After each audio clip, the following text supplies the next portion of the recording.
बिस्मिल्लाहिर्रहमानिर्रहीम। अस्सलाम वालेकुम। आप देख रहे हैं अलिफ न्यूज़ और मैं हूं आपके साथ माजिद अली।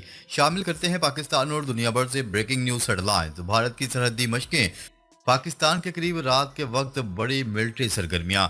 भारतीय फौज, नेवी और एयर फोर्स ने पाकिस्तान की सरहद के करीब रात के वक्त बड़े पैमाने पर फौजी मशकें की हैं। जराये के मुताबिक ये मशकें रात में हमले की तैयारियों का हिस्सा है। भारतीय जनरल्स का कहना है कि 70% तैयारी रात के ऑपरेशन के लिए है। इन मशकों के बाद हल्के पाकिस्तान के खिलाफ मुमकिन हमले की रिहर्सल करार दे रहे हैं। सूरत हाल खित्ते में कशीदगी में इजाफे की निशानदेही कर रही है। मुमकिन जंग का मंसूबा, भारत की 4 महाजों से पाकिस्तान पर हमले की तैयारी। रिपोर्ट्स के मुताबिक भारत ने पाकिस्तान पर बेक वक्त 4 सिमतों से हमले का मंसूबा तैयार किया है। नेवी समुद्री रास्ते से कराची को हदफ बनाने की तैयारी में है। फजाइया और ज़मीनी फौज भी मुश्तरका ऑपरेशन के लिए रिहर्सल कर रही है। चौथा महाज साइबर वार का बताया जा रहा है, जिसे इसराइली माहिरीन ऑपरेट करेंगे। ये नया इत्तेहाद खित्ते में खतरनाक डिजिटल जंग का इशारा दे रहा है। अमेरिका और भारत की कुर्बत, नई दफाई डील ने खित्ते में खतरे की घंटी बजा दी। अमेरिका ने भारत को असले की नई खेप फराहम करने का अमल दोबारा शुरू कर दिया है। दोनों ममालिक के दरमियान 10 साला दफाई मुआहदा तय पा चुका है। तजियाकारों के मुताबिक अमेरिका, इसराइल और भारत अब कुदरती इत्तेहाद बन चुके हैं। ये इत्तेहाद चीन और पाकिस्तान के लिए तशवीश का बायस है। अमेरिका का झुकाव भारत की तरफ खित्ते में ताकत का तवाज़ुन बदल सकता है। पाकिस्तान की जवाबी तैयारी, इंटेलिजेंस और दफाई इकदामात तेज। पाकिस्तानी दफाई अदारों ने भारतीय सरगर्मियों के बाद अपनी तैयारियां भी तेज कर दी हैं। जराये के मुताबिक भारत की फौजी नकलो हरकत पर कड़ी नजर रखी जा रही है। पाकिस्तान ने इंटेलिजेंस मालूमात इकट्ठी करना और रद्द-ए-अमल के प्लान तैयार करना शुरू कर दिए हैं। फौजी मशकों के साथ साथ साइबर दिफा भी मजबूत किया जा रहा है। हुकाम का कहना है कि पाकिस्तान हर मुमकिन सूरत हाल के लिए तैयार है। भारत की आवाम को जंगी हदायत, सोशल मीडिया पर खामोशी। भारतीय फौज ने अवाम को इमरजेंसी में इंफॉर्मेशन डिसिप्लिन सिखाया है। हमले, आग या नुकसान की वीडियो तस्वीर ना बनाई जाए और ना ही शेयर की जाए। झूठी खबरों जैसे एयरबेस तबाह, मिसाइल हमले की खबरें आएंगी। सोशल मीडिया पर ड्रामाई कैप्शन और क्यास आराइयां ना लगाई जाएं। कौमी सलामती पहले, लाइक्स कमेंट्स बाद में, ये भारत का पैगाम है। जबकि भारत ने पैगाम दिया है कि कौमी सलामती पहले, लाइक्स कमेंट्स बाद में। पाकिस्तान मुकम्मल तौर पर तैयार, तुर्की के साथ सरप्राइज हाइपरसोनिक मिसाइल। पाक नेवी ने तुर्की के साथ मिलकर भारत के लिए बड़े सरप्राइज तैयार कर लिए। कराची शिपयार्ड पर विक्रांत का तोड़ निकाला जा चुका है। हाल ही में कोयटा में हाइपरसोनिक मिसाइल का टेस्ट हुआ या नहीं, भारत को पता नहीं। पाकिस्तान ने अपनी ताकत में कंफ्यूजन छोड़ी हुई है। 25 करोड़ पाकिस्तानी कौम की दफाई सलाहियत भारत के लिए चैलेंज है। रूस का बड़ा हमला, यूक्रेन में 60,000 अफराद बिजली से महरूम। यूक्रेन के दारुल-हुकूमत कैफ पर रूसी ड्रोन्स और मिसाइल हमलों के नतीजे में पूरा शहर तारीकी में डूब गया। ज़ैपोरिज़िया के फ्रंट लाइन इलाके में तकरीबन 60,000 से ज़ायद लोग बिजली से महरूम हो गए। सर्दियों के करीब आते ही रूस ने यूक्रेन की बिजली की तरसील की लाइनों पर मिसाइल और ड्रोन से हमले बढ़ा दिए हैं, जिससे कई इलाकों में लोड शेडिंग और बिजली की बंदिश के वाक़यात रूनमा हो रहे हैं। ज़ैपोरिज़िया के गवर्नर ने बताया कि हमले में 2 अफराद जख्मी हुए और कई इमारतें तबाह हो गईं। पाकिस्तान ने अफगान तालिबान तर्जुमान का गुमराहकुन बयान मुस्तरद कर दिया।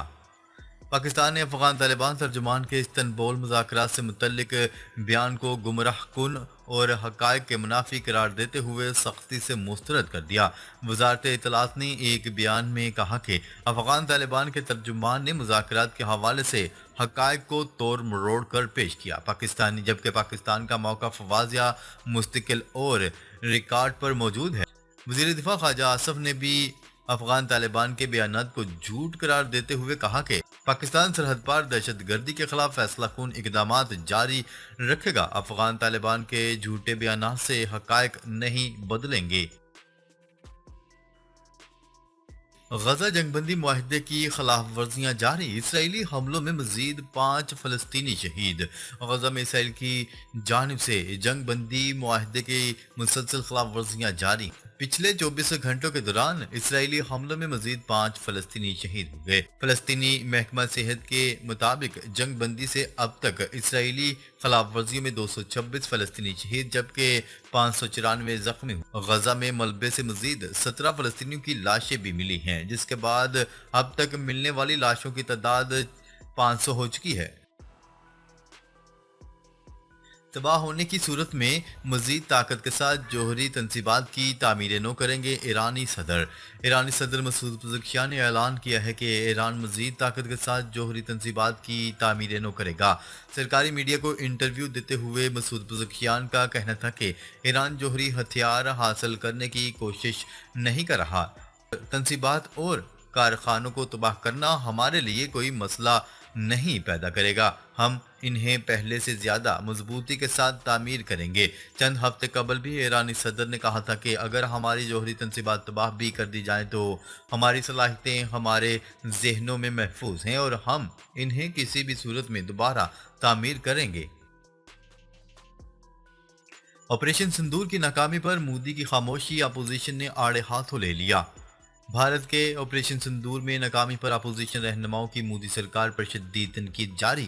اپوزیشن رہنماؤں نے امریکی صدر کے پاکستان کے حق میں بیانات پر مودی کو آڑے ہاتھوں لے لیا۔ کانگریس رہنما راہل گاندھی نے اپنے ایک بیان میں کہا کہ بھارتی وزیر اعظم نریندر مودی ایک بزدل انسان ہے جس کے پاس کوئی ویژن نہیں، اور یہ سچ ہے کہ نریندر مودی امریکی صدر کے سامنے کھڑا نہیں ہو سکتا۔ انہوں نے کہا ہے کہ مودی میں ہمت ہے تو بتائیں کہ امریکی صدر ڈونلڈ ٹرمپ کے بیانات جھوٹ پر مبنی ہیں۔ مودی اس بات کو نہیں جھٹلا سکتا کہ اس نے آپریشن سندور رکوایا۔ امریکہ اور چین نے فوجی رابطوں کے قیام پر اتفاق کر لیا، وزیر دفاع پیٹ ہیگزت۔ امریکی وزیر دفاع پیٹ ہیگزت نے دعویٰ کیا ہے کہ امریکہ اور چین نے فوجی رابطوں کے قیام پر اتفاق کر لیا۔ قطری نشریاتی ادارے الجزیرہ کی رپورٹ کے مطابق امریکہ اور چین میں فوجی رابطوں کے قیام پر اتفاق کی خبریں ایک ایسے وقت میں سامنے آئی ہیں جب امریکی صدر ڈونلڈ ٹرمپ اور اپنے چینی ہم منصب شی جن پنگ کے درمیان جنوبی کوریا میں اہم ملاقات ہوئی۔ Social media platform X پر بیان جاری کرتے ہوئے امریکی وزیر دفاع نے کہا کہ انہوں نے اپنے چینی ہم منصب کے ساتھ گزشتہ شب ٹیلی فونک رابطے میں مذکورہ فیصلہ کیا۔ پیٹ ہیگزت کا کہنا تھا کہ ہم نے جنوبی کوریا میں ٹرمپ شی سربراہی اجلاس کے بعد ملائیشیا میں بھی ملاقات کی تھی۔ ہم اس بات پر متفق ہیں کہ امن، استحکام اور اچھے تعلقات ہمارے دو عظیم اور مضبوط ممالک کے لیے بہترین ہیں۔ ترک وزیر خارجہ سے حماس کے سربراہ کی استنبول میں ملاقات۔ ترکیہ کے وزیر خارجہ حکان فیدان سے استنبول میں حماس کے سربراہ خلیل الحیہ نے اہم ملاقات کی۔ ملاقات کے دوران حماس کے سربراہ خلیل الحیہ اور ترک وزیر خارجہ نے آئندہ وزراء خارجہ کے اجلاس سے متعلق تبادلہ خیال کیا۔ غزہ امن معاہدے کے ضامن ممالک کے وزرائے خارجہ کا اجلاس پیر کو استنبول میں ہوگا۔ دونوں رہنماؤں نے ملاقات میں دوسرے مرحلے کے دوران امداد کی فراہمی کا بھی جائزہ لیا۔ اسرائیل کا دعویٰ ہے کہ غزہ میں تاحال 11 اسرائیلی یرغمالیوں کی لاشیں واپس کرنے والی رہتی ہیں۔ غزہ سے موصول لاشیں قیدیوں کی نہیں ہیں، اسرائیل کا دعویٰ اور غزہ پر تازہ حملے۔ اسرائیل نے دعویٰ کیا ہے کہ گزشتہ شب غزہ سے واپس لائی جانے والی 3 لاشیں ان اسرائیلی قیدیوں میں شامل نہیں تھیں جو جنگ کے دوران مارے گئے تھے، جبکہ حماس کا کہنا ہے کہ اسرائیل نے نمونے کے تجزیے کے لیے پیشکش مسترد کر دی تھی۔ برطانوی خبرساں ادارے AFP کی رپورٹ کے مطابق اسرائیلی فوج نے بتایا ہے کہ ریڈ کراس کے ذریعے موصول ہونے والی لاشوں کے فرانزک معائنے سے واضح ہوا کہ یہ قیدیوں کی باقیات نہیں ہیں۔ دوسری جانب حماس کے عسکری ونگ القسام بریگیڈ نے وضاحت کی کہ انہیں موصول شدہ لاشوں کی مکمل شناخت نہیں ہو سکی تھی، لیکن اسرائیل کے دباؤ پر انہیں حوالے کیا گیا تاکہ کوئی نیا الزام نہ لگے۔ القسام بریگیڈ کا کہنا تھا کہ ہم نے لاشیں اس لیے واپس کیں تاکہ دشمن کی طرف سے کسی جھوٹے دعوے کا موقع نہ ملے۔ ناظرین، اب تک کے لیے اتنا ہی۔ مزید خبریں لے کر بہت جلد آپ کی خدمت میں حاضر ہوں گے، تب تک کے لیے اپنا خیال رکھیے گا۔ اللہ نگہبان۔